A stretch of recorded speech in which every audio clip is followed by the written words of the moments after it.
the Age of Uncertainty podcast by Nigel Baker. Optimus Prime, change agent. Good morning and welcome to Optimus Prime, change agent. He had to do the introduction, didn't he? Good morning and welcome back to a new episode of the Age of Uncertainty podcast. And as Optimus said, it's all about him. Optimus Prime, change agent. So who is Optimus Prime? Well, he's this plastic little toy. No. From people of my generation, he's far more important than that. Optimus Prime was a leader of the Autobots in the TV show Transformers. They were a toy line, they were a cartoon, they've become some very popular movies in the last few years, and Optimus was the leader. He was like a cross between John Wayne, with John Wayne's voice if you listen carefully, Abraham Lincoln and Jesus, the ultimate charismatic, warm-hearted, visionary leader. An inspiration to many of us as small children, and to some of us who aren't really children anymore.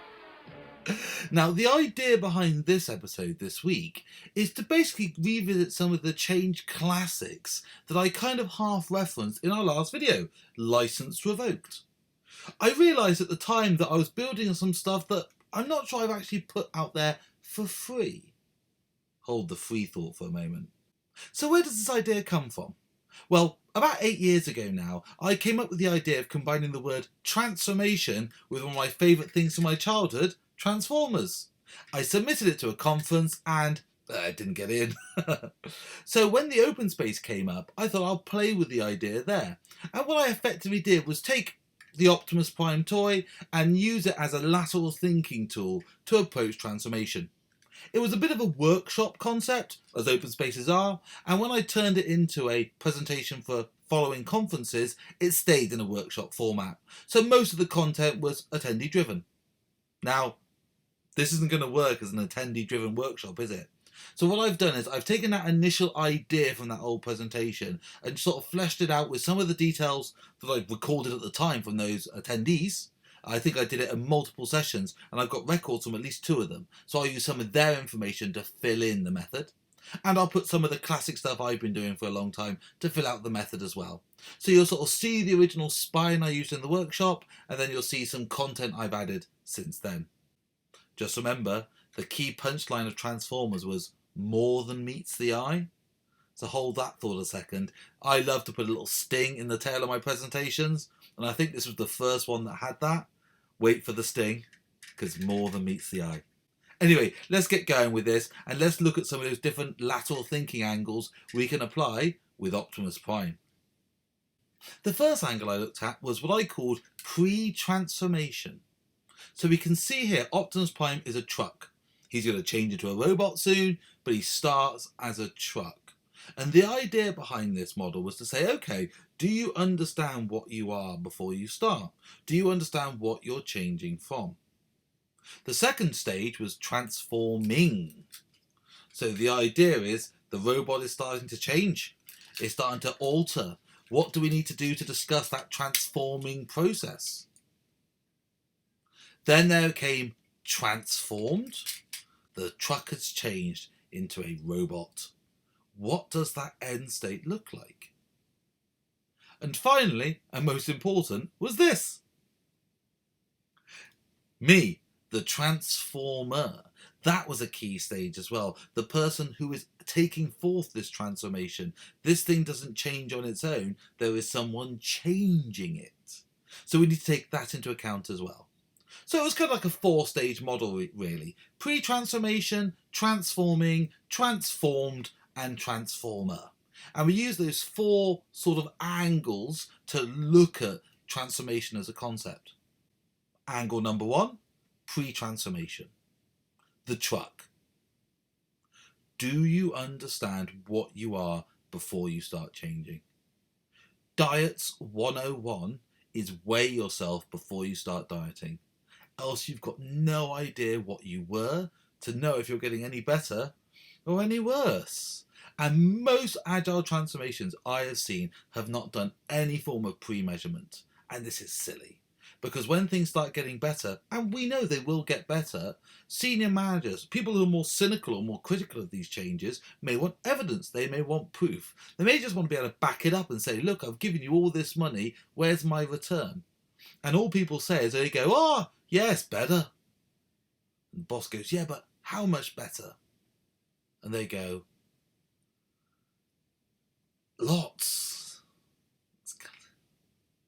Can you define lots?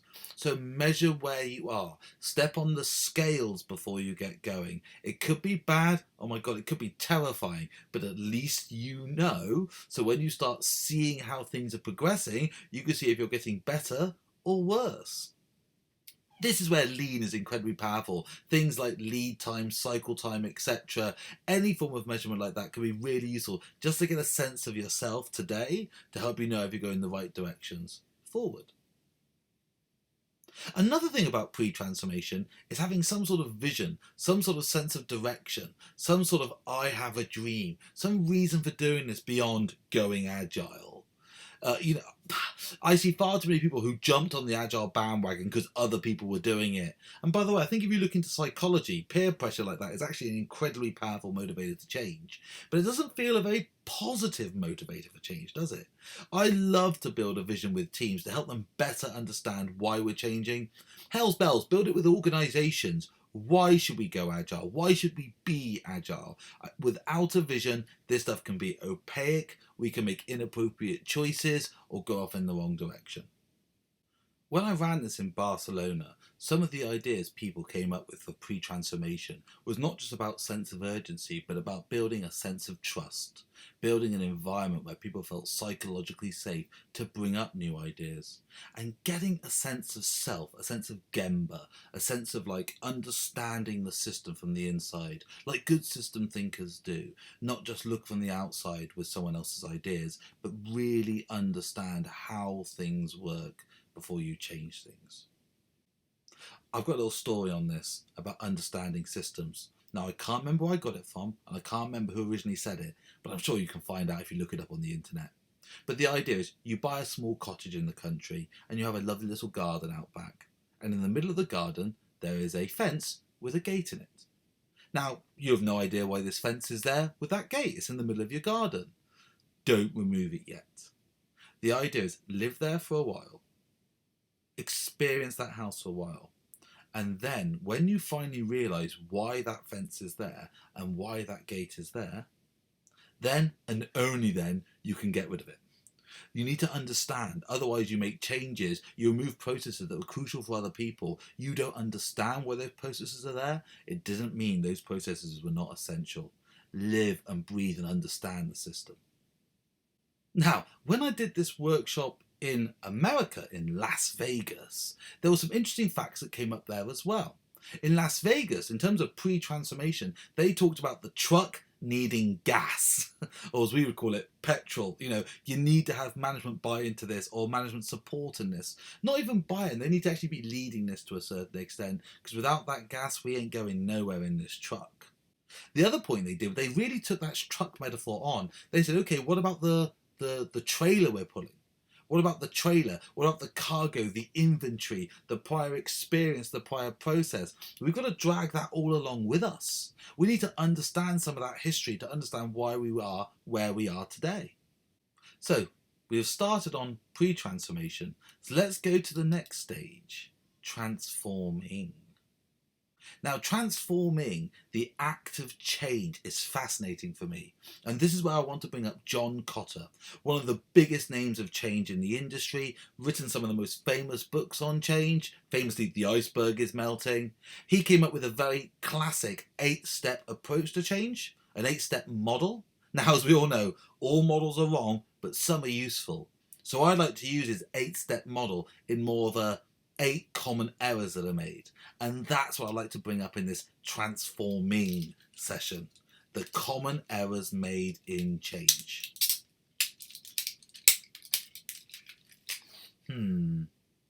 So Kotter always talks about establishing a sense of urgency. Now, I like to do that quite positively, having a dream of the future, that vision, but a lot of people establish a sense of change through urgency. Oh my God, things are wrong, things are not going well, things have got to change. And so he would say a lack of urgency in your change is a huge error.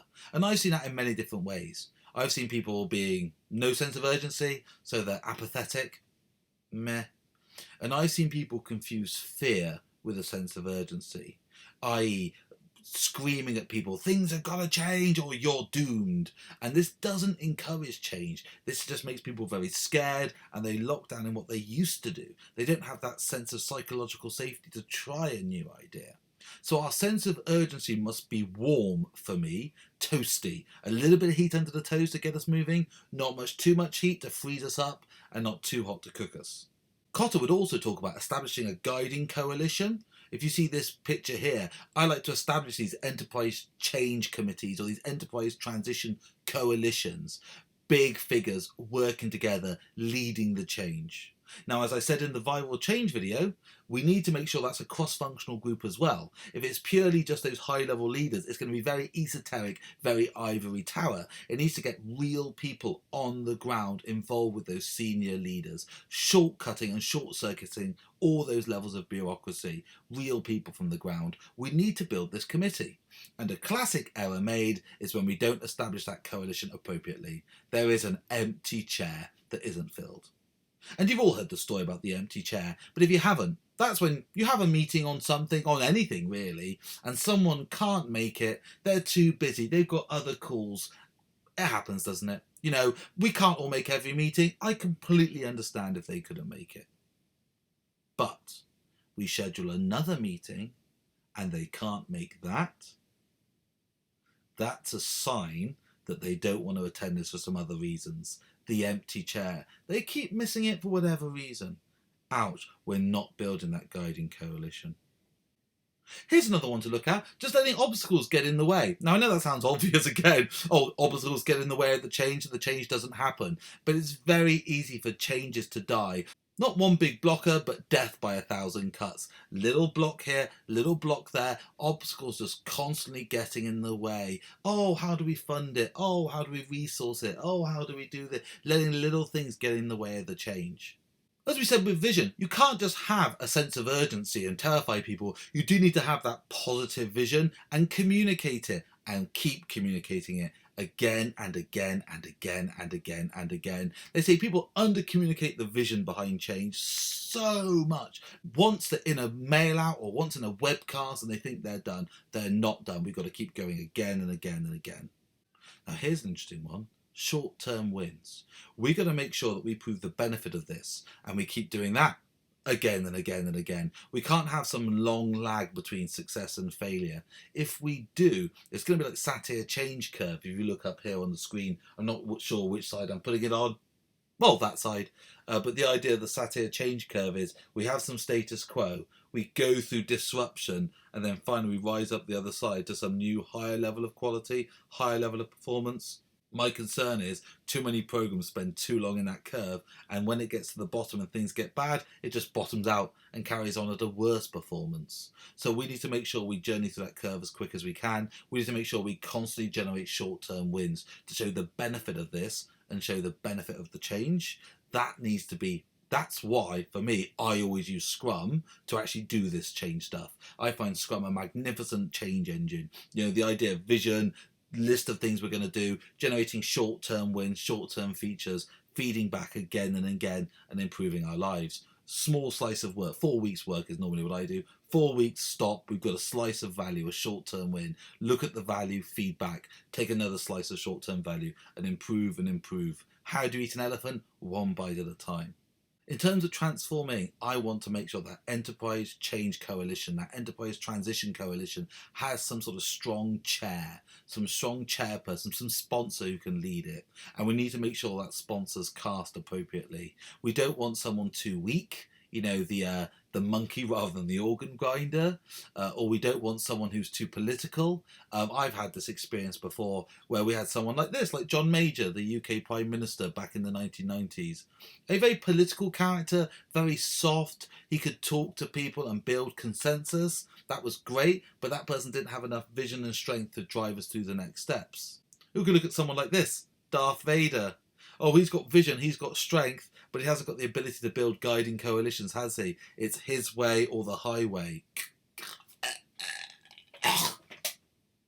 In terms of transforming, in Barcelona, people were really concerned about things like attitude problems and politics, the human side of change. Not a change of process or practicals, but getting stakeholder buy-in, getting buy-in from teams, understanding where people may have different reasons for this. I believe Cotter called them no-nos, people who challenged your change.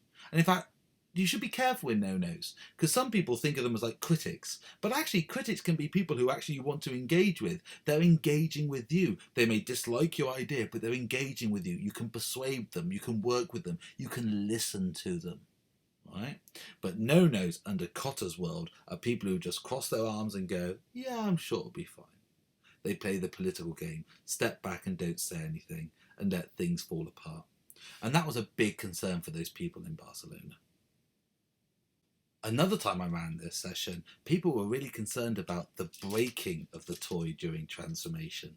The transforming, a child tries to bend the toy the wrong way and things break. And that was their concern for their metaphor in work, whilst undergoing change. This thing is neither robot nor truck as it is undergoing change. It is malformed and can't do either job properly. Their concern was about that, or about someone bending a leg, crack, in the wrong direction, and things not actually working whilst we're undergoing change. Breaking stuff so we are incapable of delivery, incapable of creating value as we're undergoing change. Oh my God, that is the death knell for us and the death knell for the organisational improvement. And that brings up the other point they made in that session, which was, if you're transforming, can you roll back? Or is this a one-way approach? Is this like the transformation of a dinner plate onto the kitchen floor, smash into 1,000 pieces? If we can't reverse it, if we can't roll back improvements and changes, we are basically gambling. These are not experiments because there's no way back. These are just driving off the cliff like Thelma and Louise. Now, in Las Vegas, in terms of transforming, they made a really good point about fear of change. People being scared of the future. As we start changing, as we start disrupting, this thing goes into a new state. People may not fully understand where they fit in that new state or fit in that new world. It looks scary, weird and odd, and they're afraid of moving forward. That's why we've got to encourage people to be engaged. Find ways to engage them. If we're going to ask them to let go of their old skills, we need to find them new skills to embrace, new worlds to jump onto. They've got to be able to see that lifeboat so they know they can jump into it with those new opportunities. Otherwise, if they're just letting go of the past, they'll be too scared to leave that sinking ship. That's why in Las Vegas, one of the teams that did this workshop really got into the idea of pilot projects. The idea of, okay, let's run experiments with individual teams. Let's not try and change an organisation all at once. Let's take a small bite. Not a short-term win, but a short-term learn. Let's take a small slice, try it in an area, get feedback from that area, get their experiences, and maybe use them as an exemplar for other areas if it goes really well. This is not something being done to us. This is something being done by us. That's when we can get to the transformer. Me! The transformer, the people who are undergoing this change. I like to have a separate independent coaching team. The reason I like that is I see many embedded coaches getting crushed by the system. So I like to have an independent team outside of line of command so they can give genuine, honest experience, honest opinion. They are an independent world. But I understand that could be quite ivory tower, and they can't change an organisation. The old joke about organisation change is the cucumber gets pickled quicker than the vinegar gets cucumbered. So what we have to do is build broad-based empowerment. Everyone must be able to make change. Thinking back to the license revoked video, we talked there about sabotage being small, simple acts done by normal people. Well, that's organisational change as well. Small, simple acts done by normal people. We need to empower our community. So when we talk about transformer, having coaches is great. I know, I will talk about coaches in a second, but we need to empower the broad base of humanity. The main change force in most organisations is Scrum Masters. They are the transformers. They are the army of transformers to help organisational change happen. And they must enable their teams and their colleagues to be transformers themselves. So we perpetuate this organisational organic change. Agile coaches, though, they are transformers as well. And we just tend not to have enough of those in organisations. I remember when I first did this workshop, getting agile coaches internally as actual staff members was very, very rare. They were still outside beasts like me coming in to help for a little time and sort of building them up inside. People were often expecting them to be doing it like as a part-time job. Or covering 1,000 teams at once and burning out.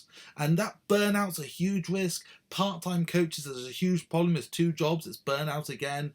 So investing in coaching is really crucial. And I'm thankful to say that seems to have happened more and more over the last few years. Organisations investing in their own internal coaches, investing in bringing in external coaches to become internal coaches, building that capability. That's great.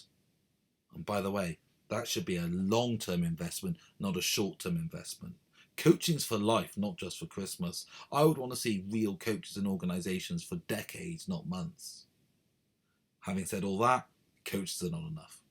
We need to have those scrum masters, those ground level people leading the change. Broad-based empowerment of people, making small changes and improving our lives. With small short-term wins, oh my God. Scrum Master a force multiplier. We can't go far wrong if we enable them.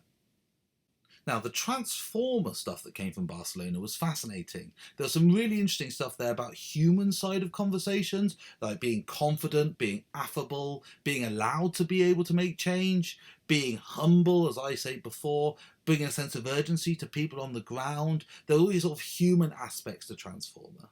There's also the classic about being a good change agent is being an exemplar of behaviour, showing the right behaviours in the right way. But I've mentioned that at least in every single video so far in this series. Being humble, showing humility, showing the right behaviours in the right way. But 2 of the key things that came up was being brave. If you haven't got the courage to make change yourself, how can you help encourage others as a transformer? And the other side was just being available. You can be the greatest transformer on earth, the greatest change agent on earth, but if you're not available to help your colleagues and your teams, you're valueless. 99% of life is turning up. And in Las Vegas, in terms of transformer, they just wanted someone who could help the teams. Coach almost as consultant for them. Someone who could troubleshoot a little bit, give them some actual advice, not help them find their own answers. Someone who could be affable, engaged, and find ways of rewarding this new behaviour, ways of rewarding this new style of thinking. Let's look at transformed. So what does an agile organisation look like? Yeah? No, they shouldn't all look the same. They should be different for each of us. And that's another concern for me in the industry at the moment. People trying to transform to some predefined model that has been given to them by a company, sold to them. It used to be people would look things up online, see things like Spotify have done and copy them. And I guess mimicry is a form of flattery, but you're not a Swedish music streamer. But the worst is companies who are now selling that type of model. This is what the future looks like. This is what Agile is. No, it's someone else's instantiation of Agile that may have worked in their company, but there's no guarantee it'll work in yours. You need to evolve your own Agile organisation through inspect and adapt, through lean approaches, through scrumming your teams and scrumming your system. You should form a new shape, and that'll be an interesting shape. And you can tell other people about that shape. But then, for God's sake, don't start selling that shape to other people. Because just because it worked for you doesn't mean it'll work for them. And in Barcelona, one of the concerns about transformed was declaring victory too soon. Mission accomplished. We are 100% agile. Well, what on earth is 100% agile? How do you measure 100% agility? And if you could measure it, would that be an end state you'd want to get to? 100% compliance with Scrum? That doesn't sound like an agile organisation to me. Does it to you?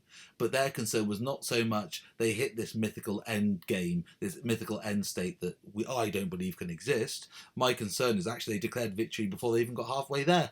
Hey, a few teams are agile, we're doing retrospectives, we have a daily call, let's call that a daily scrum, we're 100% agile. I worked with a company that did exactly this. They declared themselves 100% agile through their performance reports and thus stopped all organisational change because we've made it. Yay! Yay! They hadn't gone anywhere. They were barely supple, let alone agile. In terms of transformed, where in Las Vegas they wanted people to really understand the new norms from a culture and principle point of view. We understand why we do the things we do, so our change isn't just another change, it's a way to embrace changing. Yeah, and that's why for one of the final teams in Las Vegas, they thought about being an adaptive organisation, as I've mentioned, an organisation that can adapt to change, not a changed organisation, an organisation that can constantly form and reform itself. Anyway, I found those workshop feedbacks quite useful. I did have to sift through a lot of it because some of the handwriting was quite hard to actually read, especially 8 years later. But I thought it would be useful to give that sort of crowdsourced opinion here and not just my own personal opinion or opinion from a stuffy old book. Then we come to the final line about Transformers. It's more than meets the eye. I think the entire term transformation is wrong for actually what we do. It's not a transformation. At best, it's thousands, tens of thousands of micro transformations, all happening over the organisations, all at different speeds at different times. It's an organic rolling change more than one big transform. So whilst laterally thinking with this toy can be fun, transformed, transformer, transforming, pre-transformation, that can be interesting. That is not how organisations change. They do not change like a toy, manipulated from one form to another by some outside agent. They are evolutionary models, transforming from the inside out by the people on the ground for the people on the ground. So I guess this model probably should be put to bed a little bit. I did tell you there was a sting in the tail. I told you there'll be a twist. More than meets the eye. Anyway, thank you. I know that one's a nice quick video. Thank God for that. After the big epics we've been putting out recently. Short and sharp, the best type of video, I think. Please share this stuff on social media for me. Please share it around on all the tweeting, YouTubing devices you can. The more people who get exposure to this, the better. If you would like to learn more about this particular topic, organisational change, I told you this was the free version. I have actually got a pay-for version on Front Row Agile. I'll put a clickable link up here somewhere and a readable link down here somewhere for you to actually go visit that site if you want to pay us some money to try out and learn some more of this stuff. It's about 2 hours of videos, polls, quizzes, extra material on this particular area. Enterprise Agile Transformation for Change Agents. It's out there for you if you would like to go deeper on this topic. Anyway, enough with the sales pitch. Thank you for listening. I've enjoyed it. I hope you have also. And I'll see you again next time. What do you have to say for yourself, Optimus Prime? No, let's not do that. Thank you so much. See you soon. Bye. Next episode, Fantasy Scrum Team.